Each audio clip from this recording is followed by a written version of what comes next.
मनीषा जो मेरी भांजी थी डाणी लक्ष्मण से, वो किड्स प्ले स्कूल है सिंगानी के अंदर, वहाँ पार्ट टाइम जॉब करती थी।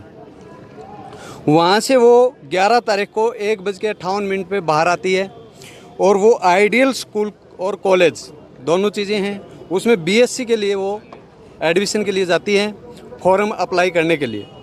वहाँ लगभग ये बात घटना है 2:15 बजे की। उसके बाद उस लड़की का कोई अता पता नहीं। 6 बज के शाम को 26 मिनट पे संजय जी के पास, जो मेरा जीजाजी है, लड़की का फादर है, उसके पास रिंग आती है। मात्र 10 सेकंड का फासला देके ही वापस रिंग करते हैं तो कोई उठा ही नहीं हुआ, रिंग स्विच ऑफ हो गया।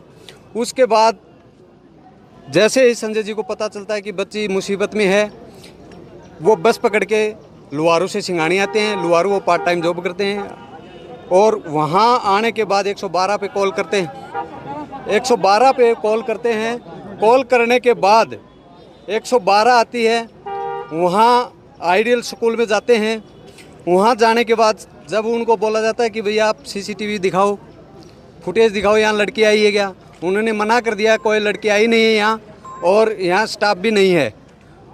दूसरी बात, उन्होंने सीसीटीवी कैमरे के दिखाने के लिए भी बिल्कुल साफ साफ मना कर दिया।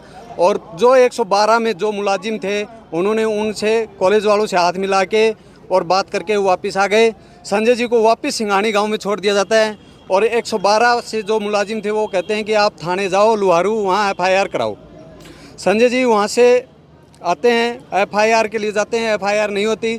ये घटना 11 तारीख की है, जबकि एफआईआर रात को 12 तारीख को 7:30 बजे शाम को एफआईआर होती है हमारी।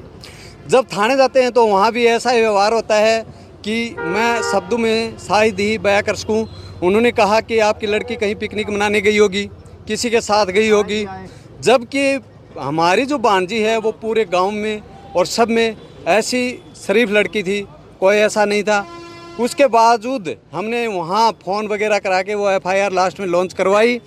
उसके बाद एएसआई शकुंतला जो कि आइडियल स्कूल में आती है, उसको भी वो स्कूल वाले मना कर देते हैं कि हम नहीं दिखाएंगे, आप जा सकते हो। 13 तारीख को प्रिंसिपल साहब आएंगे 11 बजे, उस टाइम हम आपको फुटेज दिखा देंगे।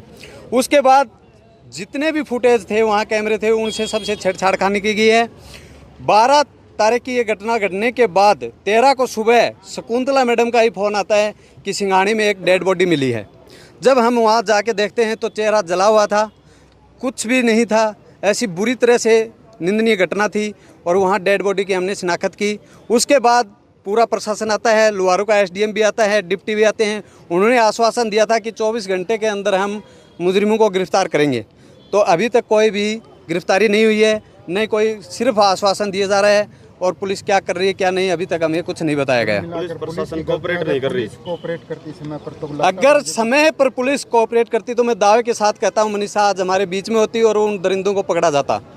तो एसपी साहब आए, क्या आश्वासन मिला, क्या एसपी साहब ये बोल के गए कि हम कार्रवाई कर रहे हैं, कार्रवाई कर रहे हैं, लेकिन कार्रवाई कहाँ तक है और इसके अलावा कुछ नहीं किया। तो क्या जो एसएचओ हैं उनकी जांच से संतुष्ट हैं या किसी और अधिकारी को चाहते हैं? अधिकारी को दी हुई हैं और हम तो संतुष्ट उसी टाइम होंगे जब हमारे सामने मुलजिम पेश होंगे, तब तक कोई संतुष्टि नहीं है। और हमारी मांग यही है 112 का जो भी जाब्ता उस टाइम था उसको सस्पेंड किया जाए, लुहारू थाने को सस्पेंड किया जाए और जो भी मुलजिम हैं उनको जल्द से जल्द गिरफ्तार किया जाए, तब हम अंतिम संस्कार करेंगे हमारी बच्ची का, तब तक नहीं करेंगे। धन्यवाद।